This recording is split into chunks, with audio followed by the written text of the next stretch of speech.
Y para poder pagar esa deuda, para poder quedar a mano, tenía que vender al siervo, a la esposa, los hijos, los bienes y todo lo que este hombre tenía para poder estar a mano. Versículo 26. Pero el empleado se arrodilló delante del rey y le suplicó: Señor, deme usted un poco más de tiempo y le pagaré todo lo que yo le debo. Eso es lo que nos pasa. Cuando nosotros recibimos lo que merecemos, lo que merece nuestra conducta, hay algo en nosotros que es automático. Empezamos a pedir perdón, empezamos a pedir más tiempo. Él vio que la hora y el tiempo había llegado de pagar todo lo que él debía, se puso de rodillas y pidió que le diera más tiempo. Yo me acuerdo esos días, yo cuando era niña y me portaba mal, conscientemente sabiendo, ya cuando me iban a tocar la disciplina, yo estaba diciendo: papi, perdóname. Pero yo no sentía ni el arrepentimiento ni el perdón. Yo nada más no quería la disciplina. Yo decía lo que tenía que decir, hacía lo que tenía que hacer. Le decía: papá, te quiero, te amo, sorry, no me pegues. Por parar, que mi consecuencia me llegara. Y de esta misma manera, el empleado reaccionó y empezó a salir de su boca automáticamente: deme más tiempo. Se postró en una forma humillante, se puso de rodillas frente del rey y le pidió más tiempo. Versículo 27. El rey sintió compasión de su empleado y le dijo: vete tranquilo, te perdono todo lo que me debes. Dios es de la misma manera. Cada vez que tú y yo le pedimos perdón por algo que hemos hecho, Él siente compasión. Y el deseo de Dios es perdonarnos. Nos llama a cuentas, pero cada vez que le pedimos perdón, Él es fiel para perdonarnos. 28.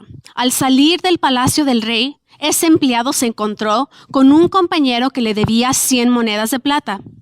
Lo agarró por el cuello y le dijo: págame ahora mismo lo que me debes. El compañero se arrodilló delante de él y le suplicó: dame un poco más de tiempo y te pagaré todo. Pero él no quiso y mandó que lo metieran a la cárcel hasta que pagara el dinero que debía. El empleado, que había sido perdonado por una cantidad mucho más grande, se encuentra con un compañero que le debe 100 solamente. Y él empieza a ejercitar su derecho legal. El derecho legal de él también era ponerlo en la cárcel hasta que él le pagara sus 100 monedas. Todos tenemos a gente que nos deben una disculpa, que nos deben un perdón, nos deben algo. A lo mejor materialmente, a lo mejor con sus palabras. Nos deben el sentirse arrepentidos y tomar responsabilidad por lo que nos han hecho, lo que ha sucedido. Y este siervo, el deseo de su corazón era justicia. Lo justo es que mi compañero que me debe 100 monedas me lo pague. Y como no lo tiene, lo voy a meter a la cárcel. Es mi derecho legal. Yo tengo el derecho de hacerlo. Lo voy a meter a la cárcel hasta que me pague las 100 monedas. Él deseaba la justicia, no el perdón ni misericordia. Este siervo que salió por delante del rey, después de haber sido perdonado por deber 60 millones monedas de plata, no tuvo la misma compasión que el rey tuvo sobre de su vida. Hay muchos dentro de la iglesia, fuera de la iglesia, que viven con esta actitud y en esta misma condición, con el sentir de que alguien me debe algo. El perdón no había penetrado a las áreas más íntimas de este siervo, porque él no pudo dar algo que no tenía. Había recibido un perdón, pero él no lo pudo extender a su compañero. Solamente podemos dar lo que verdaderamente hemos recibido. Versículo 31. Los compañeros, al ver lo que había pasado, se molestaron mucho y fueron a contárselo al rey. Entonces el rey mandó llamar a ese empleado y le dijo: ¡Qué malvado eres! Te perdoné todo lo que me debías porque me lo suplicaste. ¿Por qué no tuviste compasión de tu compañero, así como yo la tuve de ti? La palabra no dice aquí que el siervo contestó ni una palabra. A lo mejor en ese momento él también estaba experimentando la confusión y a lo mejor apenas le estaba cayendo el 20 de lo que él verdaderamente había recibido, que era un perdón. Dios espera que de la misma manera que Él te extiende un perdón, que tú también se los extiendas a nuestros compañeros, a los que te han ofendido. No es negociable y no es dependiente si alguien viene a buscarte o no te vienen a buscar. Dios espera que tú lo reflejes la manera que Él refleja y vive el perdón. Vamos a terminar en el versículo 34. El rey se puso furioso y ordenó que castigaran a ese empleado hasta que pagara todo lo que debía. Y yo le pido a Dios, Dios, no me des lo que yo me merezco. Yo clamo y pido por misericordia, no la justicia. Yo quiero misericordia. Versículo 35. Jesús terminó diciendo: lo mismo hará mi Padre que está en el cielo con cada uno de ustedes si no perdonan sinceramente a su hermano. Esta fue una parábola que Jesús estaba enseñando. Y al final dice Jesús que de la misma manera funciona en el reino de Dios como en este país. Que si tú no perdonas a aquellos que te han ofendido, tú no serás perdonado. Que si tú estás colectando una deuda de aquellos que te han lastimado en tu pasado, y las deudas se colectan con silencio, las deudas se colectan con distancia, las deudas se pueden colectar con malas miradas, con comentarios, con agresividad, con enojo. ¿Estás tú el día de hoy colectando una deuda? Aquella persona que te ha abusado, que te ha tocado, que ha abierto los ojos de tu sexualidad en contra de tu voluntad, porque Dios espera que tú extiendas un perdón a esas personas y que los soltemos de cualquier cosa, les soltemos de toda la deuda. La palabra de Dios no dice que tenemos que tener una relación, una amistad, una cercanía con estas personas que nos han abusado, pero la palabra sí es muy clara cuando habla del perdón, que Dios espera que no estemos colectando deudas y que extendamos un perdón a todas las personas que nos han ofendido. Por más mínima a más grande que sea la ofensa, Dios espera esa actitud de nosotros. El siervo pidió más tiempo, pero no se le dio más tiempo. El siervo se puso de rodillas y le pidió y suplicó al rey: deme más tiempo para pagarle la deuda. El siervo se fue del palacio pensando que el rey le había dado tiempo. Nunca entendió que él había recibido un perdón completo y por eso él no pudo dar lo que no era propio. No escuchó, y muchas veces nos pasa de la misma manera cuando la palabra de Dios y estamos enfrente del Rey de Reyes, en su presencia, en sus enseñanzas. Estamos y no escuchamos y no entendemos lo que la palabra dice. Como la palabra habla del perdón y cómo es completo el perdón cuando yo recibo el perdón de Dios y yo extiendo el perdón de Dios a los que me han ofendido, entonces el perdón es completo. El perdonarte a ti mismo de tu pasado y recibir el perdón de Dios te va a dar la habilidad de poder perdonar a todos los que te han ofendido. Al recibir primeramente tú el perdón de Dios, vas a tener la habilidad de extender el perdón a aquella persona o personas de tu pasado que te han causado tanto daño y que todavía el día de hoy sigues con las consecuencias de lo que has vivido. Yo les quiero contar cómo yo estaba colectando una deuda a ese tío que abusó de mí. Yo tenía una actitud de que yo era mejor que él. Yo tenía una actitud que cuando yo entraba a un cuarto y él estaba en ese mismo lugar, él agachaba su cabeza, su rostro, y yo veía la vergüenza y a mí me daba orgullo de que él sintiera condenación, culpabilidad y vergüenza. Y yo me sentía que eso es lo que él merece. Él se merece sentirse de esa manera. Y aún de haber ido a un instituto y estar sirviendo en una congregación, Dios me enseñó que yo todavía ocupaba perdonarlo. Y yo batallé con eso al principio, porque dentro de mí yo pensé, yo ya lo perdoné. Y Dios me dijo, no, empezaste a perdonarlo, porque todavía te sientes con el derecho y te agradas de verlo como tú lo ves.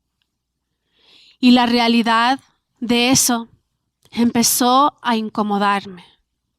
Y Dios me habló muy claramente, y yo les voy a decir que para cada uno de ustedes va a ser diferente, pero a mí me dijo que yo lo perdonara cara a cara.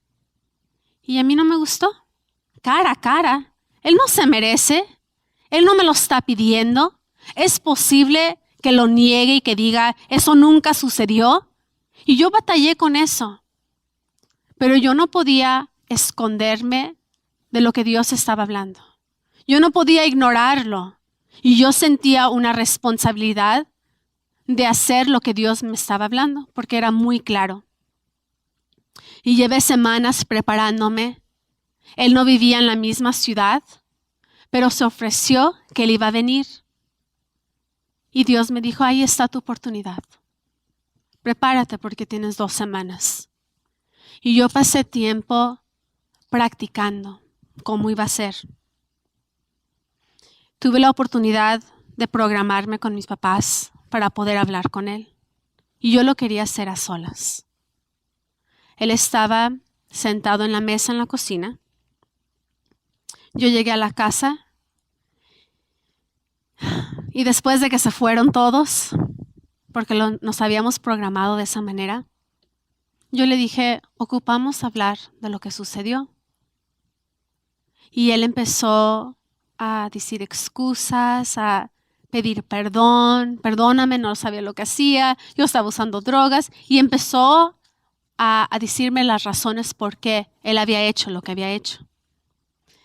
Y lo vi y le dije, yo necesito hablar, por favor, no me interrumpas. Esto es difícil para mí, no es fácil y necesito que me escuches. Yo lo vi a los ojos, traté de verlo a los ojos porque todo el rato que estábamos hablando él tenía su rostro agachado. Y yo le dije, yo ya te perdoné y yo quiero que me escuches a mí decir que tú no me debes nada, que yo no guardo rencor en mí. Y le dije, te perdono por todo lo que pasó. Me ha llegado a afectar hasta el día de hoy, todavía me afecta, pero no entré en detalles. Y le dije, yo te suelto y yo te perdono. Y en ese momento yo sentí una libertad y sentí que lo que me conectaba a él, las memorias, los sentimientos de sentirme contenta de que él se sentía mal o incómodo, sentí que todo lo que me conectaba a él se desconectó. Y por primera vez, él levantó su rostro y él me pudo ver a los ojos. Y yo vi en ese momento cómo había una nube sobre de él, cómo la vergüenza y la condenación no solamente me hizo libre a mí, sino que lo hizo libre a él. Yo quería no llorar, Pero fue difícil y sí lloré. Yo entendí que no había nada mal en ser vulnerable en ese momento, porque lo más importante era obedecer la palabra, obedecer lo que Dios dice del perdón. Y lo pude hacer con la ayuda de Dios. Yo le pido a Dios que Dios te enseñe cómo extender ese perdón a la persona a cual tú le estás colectando una deuda. Padre, te pido en el nombre de Jesucristo que cada persona que todavía sigue colectando una deuda, que tú les enseñes en este momento y traigas a memoria, a su mente, la imagen de ese hombre, de esa mujer, de esas personas a cuales ellos siguen guardando resentimiento, donde sigue habiendo dolor. Y te pido que tú les enseñes el tiempo y cómo extender este perdón para que ellos sean libres y también aquellos que les han ofendido. En el nombre de Jesucristo. La pregunta del día de hoy es: ¿has entendido lo que es el perdón? Y la segunda parte de esa pregunta es: ¿sigues colectando una deuda? ¿Y a quién, si es sí? ¿Y por qué? Esa es la pregunta que vamos a compartir el día de hoy en nuestros círculos. Y la tarea del día de hoy es el capítulo 2. Nos vemos la próxima semana. Bienvenidos una vez más a Corazón Puro, sesión número 3. Hoy tocaremos el tema de Jesús, nuestro gran sumo sacerdote. A través de lo que Jesús sufrió emocionalmente en su humanidad, podemos tenerlo por seguro de que Él entiende, a Él le importa y completamente entiende lo que es vivir en esta tierra, en este cuerpo. En Hebreos 4, 14 al 16 dice así: por lo tanto, ya que en Jesús, el Hijo de Dios, tenemos un gran sumo sacerdote que ha atravesado los cielos, aferrémonos a la fe que profesamos, porque no tenemos un sumo sacerdote incapaz de compadecerse de nuestras debilidades, sino uno que ha sido tentado en todo, de la misma manera que nosotros, aunque sin pecado. Así que acerquémonos confiadamente al trono de la gracia para recibir misericordia y hallar la gracia que nos ayude en el momento que más la necesitamos. Vemos aquí que la Escritura dice que Jesús es nuestro sumo sacerdote, que está sentado a la mano derecha del Padre, intercediendo por nosotros. Él ha atravesado los cielos y la palabra nos anima a que tú y yo nos aferremos de lo que profesamos. ¿Quién es Jesucristo en nuestras vidas?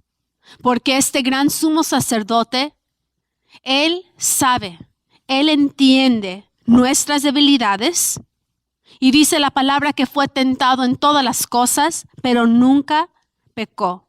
Y de la misma manera que nosotros podemos acercarnos confiadamente a Jesucristo para recibir misericordia en los tiempos que más lo necesitamos. Yo creo que en este proceso y en este curso es un tiempo donde necesitamos la misericordia y la ayuda. En un tiempo difícil para enfrentar nuestro pasado y poder confrontar las verdades de dónde vinimos, de lo que nos ha sucedido y para poder sanar. La palabra nos da una invitación a que tú y yo nos acerquemos confiados. En la condición en la que estamos, no necesitamos estar perfectos o bien para acercarnos a Dios. Dice que nos acerquemos a un trono que es un trono con donde hay gracia para nosotros. Nuestro sumo sacerdote Jesucristo nos da acceso para apropiarnos de todo lo que necesitamos. Nos da acceso a la presencia de Dios. Donde está la presencia de Dios está la verdad. Donde está la verdad está la libertad que tú y yo necesitamos. Continuamos en Hebreos 5 del 7 al 9. Continuamos en Hebreos 5 del 7 al 9. Cuando Cristo vivía en este mundo, con gran clamor y lágrimas, ofreció ruegos y súplicas al que lo podía librar de la muerte, y fue escuchado por su temor reverente. Aunque era hijo, aprendió a obedecer mediante el sufrimiento. Y una vez que alcanzó la perfección, llegó a ser el autor de la salvación eterna para todos los que lo obedecen. Vamos a hablar de lo que es la iniquidad. En el Antiguo Testamento, cuando ofrecían los sacrificios, no podía haber ninguna iniquidad, ninguna debilidad, mancha, nada de defectos físicos en esos sacrificios. Y ahora que en el Nuevo Testamento, esas iniquidades se encuentran de una manera diferente. Ahora no se ocupan hacer sacrificios ni sacrificar animales para recibir el perdón de Dios. Sencillamente lo pedimos y lo recibimos. En el Nuevo Testamento, cuando la palabra se refiere a iniquidad, empieza a referirse a nuestra mente, a iniquidades que se encuentran en nuestra sexualidad, en nuestras morales y aún en nuestras emociones. Una iniquidad es una debilidad, es algo que ha sido torcido o que está inclinado en la dirección equivocada. Iniquidad en sí no es un pecado, sino que es lo que haces con esa iniquidad. Es una predisposición o inclinación en una área de tu vida y se puede encontrar en nuestra manera de pensar, en nuestros morales, en nuestra sexualidad, en nuestras emociones. Se puede encontrar una iniquidad o diferentes iniquidades en diferentes partes de nuestro ser. Eso nos puede llevar al pecado, pero no determina que es pecado. La iniquidad es una predisposición o una inclinación hacia algo equivocado, mal, incorrecto. Y lo que hacemos con esa iniquidad determina si es pecado o no. Las iniquidades se pueden encontrar en nuestra manera de pensar. Por ejemplo, la duda. Cuando la duda existe, es muy difícil creerle a Dios. Es muy difícil creer la palabra de Dios tal y como es. Porque algo dentro de nosotros empieza a dudar. Y donde hay duda, Dios no puede obrar. La duda es una iniquidad que se puede encontrar en nuestra manera de pensar. Cuando nosotros dudamos de que Dios verdaderamente nos entiende en la condición que estamos y lo que estamos sintiendo y pasando, la duda nos lleva a un lugar donde es difícil creer que Él puede hacer algo para nosotros, que Él nos puede sanar. Y donde hay incredulidad, Jesús no pudo hacer nada. Las iniquidades también se encuentran en nuestras morales, las inclinaciones incorrectas. Y eso lo vemos de manera que tratamos de llenar nuestras necesidades, primero, satisfacernos a nosotros mismos en primer lugar y en segundo lugar están nuestras morales. Hacemos decisiones de corto plazo que primero trae una satisfacción a nuestro ser y luego ponemos nuestros morales segundo. Hay algunas inclinaciones y iniquidades que también se encuentran en lo emocional. Emociones en donde hay conflicto. La inhabilidad de no poder expresar nuestras emociones, no poder aceptar el amor de Dios por la culpabilidad y la vergüenza que hay en nuestras vidas. Jesús entiende tu frustración. Él entiende lo que es vivir la ansiedad y aún la depresión. Él entiende tener emociones conflictivas. Él entiende cuando tú te sientes abandonado y te has sentido solo o sola. Él entiende lo que es el rechazo y estar enfrentando situaciones de la vida diaria completamente solo. El problema surge cuando tú y yo no entendemos que Él nos entiende. Si yo no pienso que Jesús me entiende o comprende mis emociones, ¿para qué me voy a acercar? ¿Para qué me voy a acercar a alguien que verdaderamente yo pienso y siento que no me entiende? El problema surge cuando yo no entiendo que tengo un sumo sacerdote que sí es capaz de entender todas mis emociones. Cuando tú y yo no entendemos esa verdad, nos es muy difícil acercarnos a Él para recibir esa misericordia y esa ayuda que nuestra vida necesita. Cada debilidad, cada iniquidad está conectada con una emoción. Y Dios quiere remover esos filtros a través de cómo escuchamos su voz. Hay algunos de nosotros que todavía escuchamos su voz y la voz de Dios viene a través del eco de la voz de nuestros padres terrenales, de la manera que nos han criado, del tono en cual ellos nos hablaban. Y Dios Padre no es nuestros padres que tuvimos aquí en la tierra. Él es perfecto, Él es santo, Él es bueno. Él no está hablándonos con una voz de condenación. Y para muchos de nosotros ocupamos que Dios limpie esos filtros para que podamos escucharlo tal y como Él es. Ahora yo quiero que nos vayamos por un momento al jardín de Getsemaní. Antes de que Jesús fuera crucificado, Él experimentó muchos sentimientos que nosotros hemos vivido o estamos sintiendo el día de hoy. Vamos a descubrir lo que verdaderamente le costó a Jesús en sus emociones poder llegar a la cruz del Calvario y ser nuestro Salvador. En Mateo 26, 37 al 38 dice así: se llevó a Pedro y a los dos hijos de Zebedeo